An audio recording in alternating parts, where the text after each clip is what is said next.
Oromooti. Seerri gadaa Oromoo maali? Seerri gadaa Oromoo ittiin waan hunda keessaa qaba. Waanuma lafa sanarra jiranii sabni jiraatuun jireenya saba jiraachisuutiif keessaa qaba. Seera gadaa gade. Seera gadaa Oromoo kana akkamitti nurraa laaffate Oromoo kana? Seera gadaa Oromoo akkaataatti laaffate. Lafti bal'oodha. Akkaataatti laaffate. Alagaasni laaffate.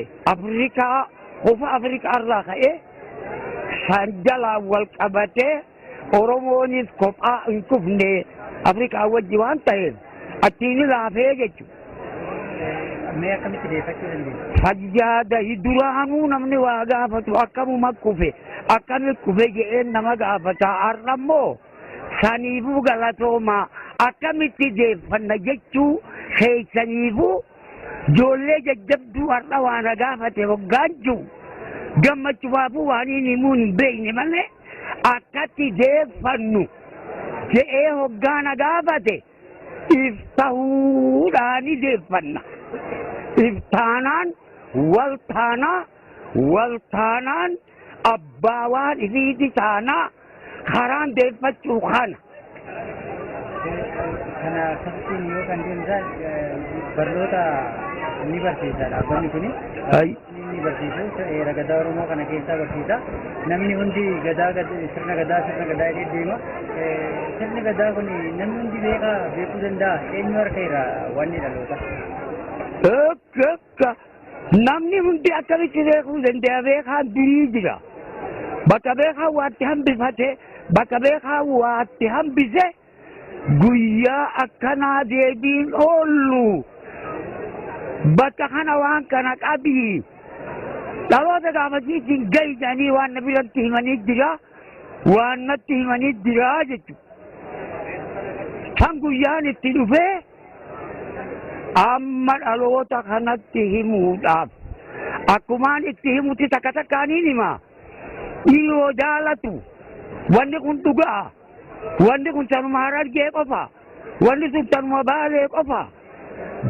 Wanni manguddoonni na hime tun waan dhaloota kana guutuuti jedheetiin takka takkaan himaa ture takkittiisaniinuu lubbuu gayaatti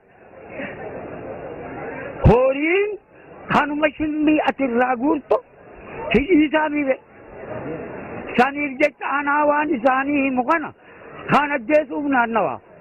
Har'a guyyaan dhufee barri 2011 nu wayyeessee barri 2012 kun akka waan hin hambifnee hunda nuuf deebisuu akka daa'imanii waan natti fakkaatuuf ammoo isin waan gaarii biddeeffannaan agaafattanii.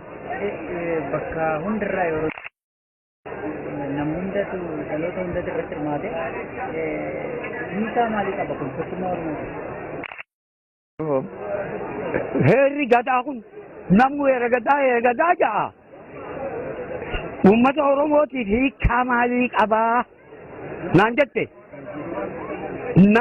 Uummata Oromoo hiikaan inni qabuuf odoo nama uumuu taate waaqa daran ka uummata Oromoo uumuu jettu hiikaan inni qabuuf addaan hin hafin malee yoo harka tokkorraa hambiftee namticha tokko dhalachiifte harka san bakkaatti fiddu waan hin qabneef akkas hin godhin malee nama uumuu yoo namni nama uumuu ta'e heera gadaa ni uumaa faayidaan inni qabuuf kana jechuudha.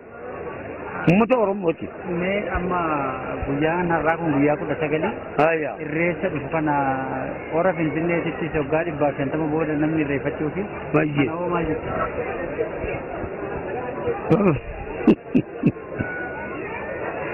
Irreessa Finfinneedha bara dheeraarraa fagaanne har'umaan tana irreessi Finfinneetti nutti deebi'aa jedhee warri shukumamuullee jira. Waan amma lafaa fuudhamee miti waan uummanni keenya qabu waan taateef achii baqatanii bakkaan dhabanii busootutti waan galchaniif amma achitti deebi'uun warri gaafa duraa kophee malee biyya san irraa nu yaase yoo achumatti nu eege bareedaa huyiin siin gaali. Irreessa deemuuf jettanii baraaf guyyaa sana of tolchaatee amma yaadadhu irreessa deemuuf baatanii yeroo karaa irra hin galmarraa irreessa deemuuf baatanii yeroo karaa irraa deemtanii gaaf tokko lamamu miidhan numa je numa qabu waan kana dubbachuufu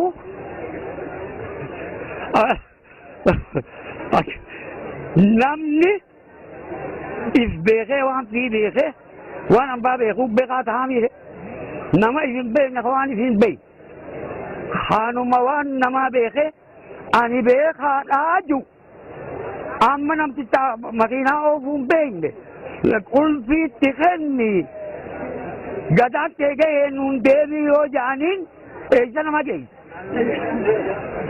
hallayyaarraa nama ni dhaaba yookiin nama ni galcha isa akkasiitu as gubbaa gannun bu'ini irreellee taatu irreechallee taatu guyyaa irreechaa kana nu gubbaa gabbu'uun oolu akka nam tokkotti waan yaaddu kanuma. Dhaloota irraa maal eegama? Dhaloonni if ta'uutu irraa eegama. If ta'u. Hindi waan biraan qabu. Wanni dhaamsanii mara. Waan hin dhaamu. Amma halkan niifi guyyaa walloleeti manguddoon dubbaate badiin teeti jedhin ganamu badii himadhaa jennaan guyyaanis ni himad halkanis ni himad badiin yakki halkaniitii jennaan halkan eeysaa badii fudhachuu beekee halkanii as garagalaniit guyya'an yaa guyya halkan inni nuu halkanii yaa guyyaa maqaa keetiin nu galchii jedhanii halkan badii itti mutuus badiin fudhatuu miire kanumatitti muhiin guyyaa ati nu galchii jedhaniin akkuma beel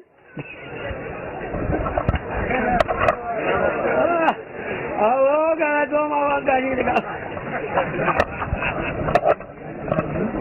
aboo milkiin gala ijoollee gurguddattu ta'a milki aboo namni takka waan namni nan gaafatu akkamitti hiigamne mana gaafatu akkamitti dhagee nan gaafatu sadittuu du'aani